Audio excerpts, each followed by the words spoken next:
This presentation is about the similarities and differences of Singapore and Philippine politics.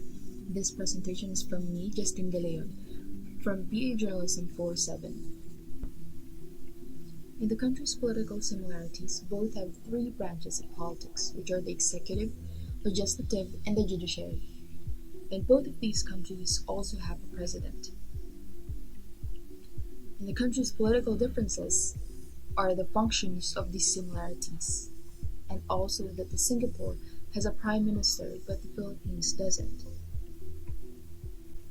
In this slide, we will be discussing the differences of the executive branches of each country. In the Philippines, the executive power is vested with the president, who is both head of state and head of government.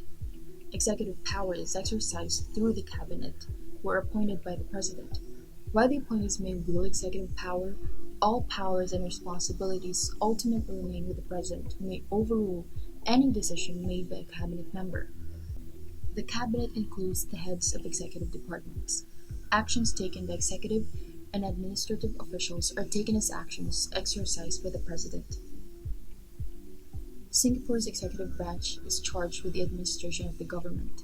It manages its day-to-day operations from the highest levels of the cabinet to civil servants who serve average Singapore citizens.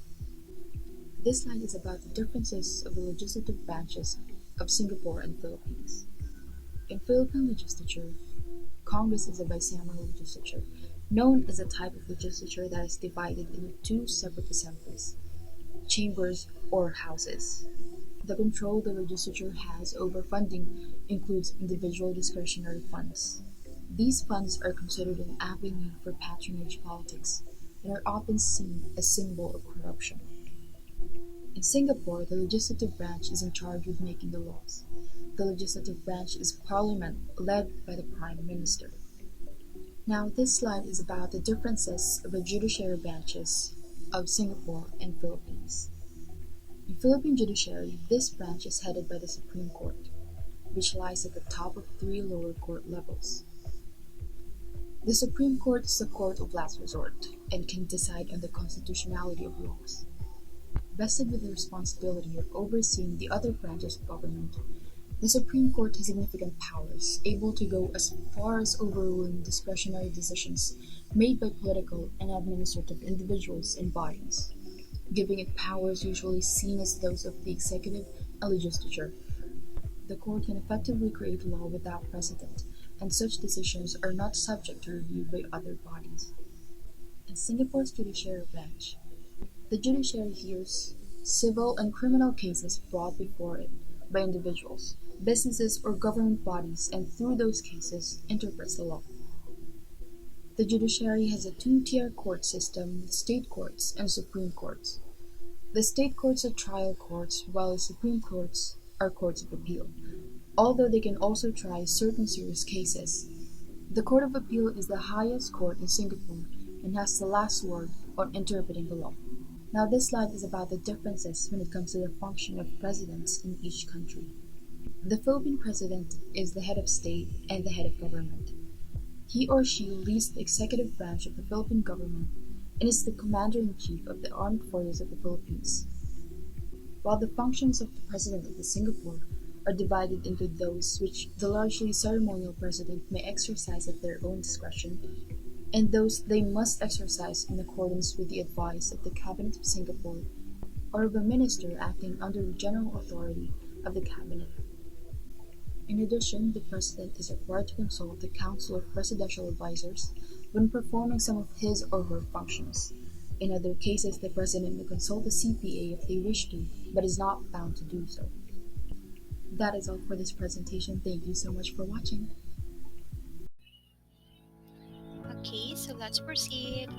In the government of Singapore and Philippines. So, in the Republic of Singapore is a parliamentary system of government based on the Westminster model.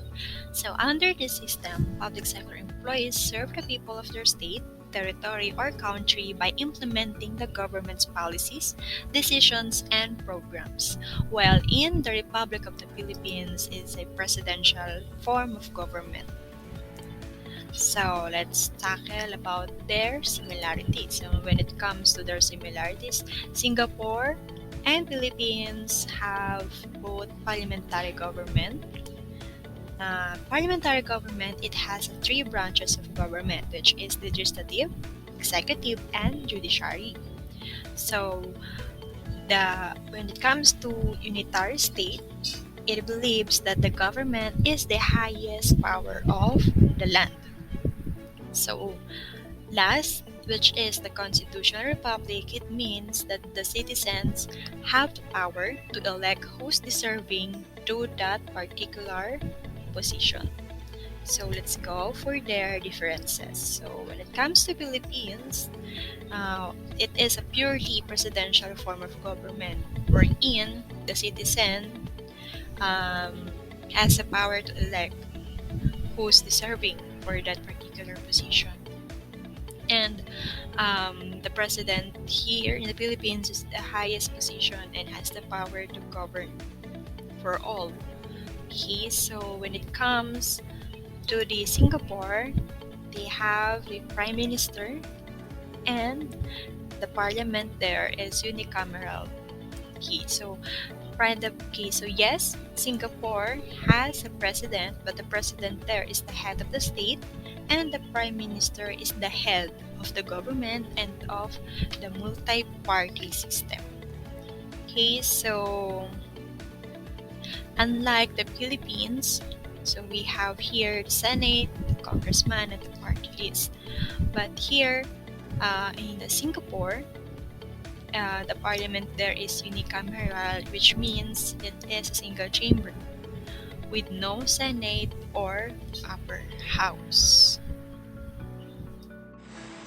Singapore is one of the countries in Southeast Asia that has been focusing in their economic stability from one of the poor countries who has been focusing on being a center of trades, market, and economic growth through attracting foreign investments. Singapore has become the third in the world when it comes to foreign exchange, while sixth in financial market.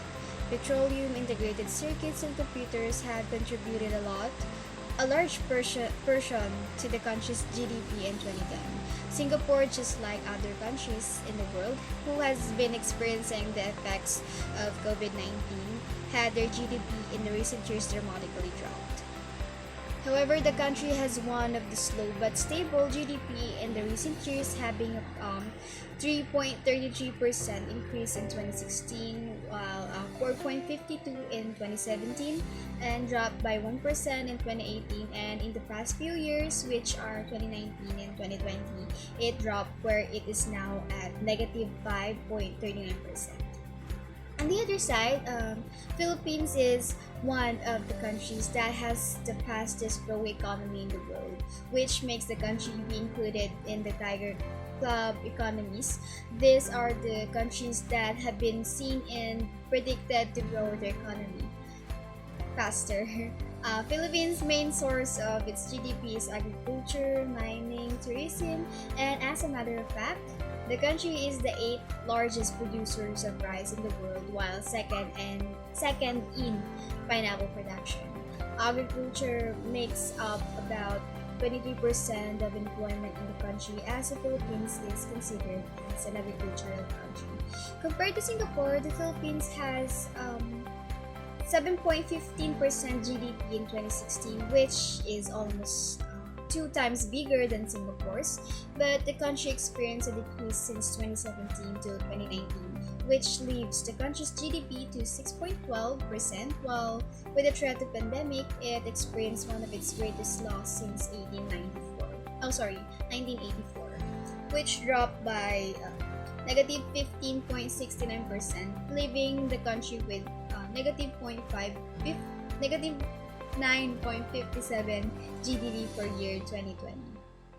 Overall, the difference between the two countries is that Singapore maintained its slow but steady growth, except for the times with the pandemic, of course, while the Philippines experienced loss with the current administration. So, main reason why we chose to compare Singapore and Philippines is that we can remember Peter Alan Cayetano and most of the supporters of this current administration claims that the Philippines is now like the Singapore. We can consider the economy, infrastructure, and other things that we may have discussed. But we cannot say that the Philippines is like Singapore because we can see major differences on how the governance and how they utilize or how we utilize our resources. So as a matter of fact, we seen the drop or the decrease on GDP on the recent 5 years on this administration, especially when the law, train law, which increases the taxes on different major products that most consumers use, was passed. So we experienced the increase on prices of different products like the shampoos, foods, canned goods, even gasoline. So we had it. Um, and also, we cannot say that we are like Singapore because we can notice on how they utilize and how they perform as a country. But what we can do, even though we look up to Singapore, is that we can utilize and we can give importance to our agricultural sector and tourism, since the Philippines is one of the largest producers and exporters of agricultural goods.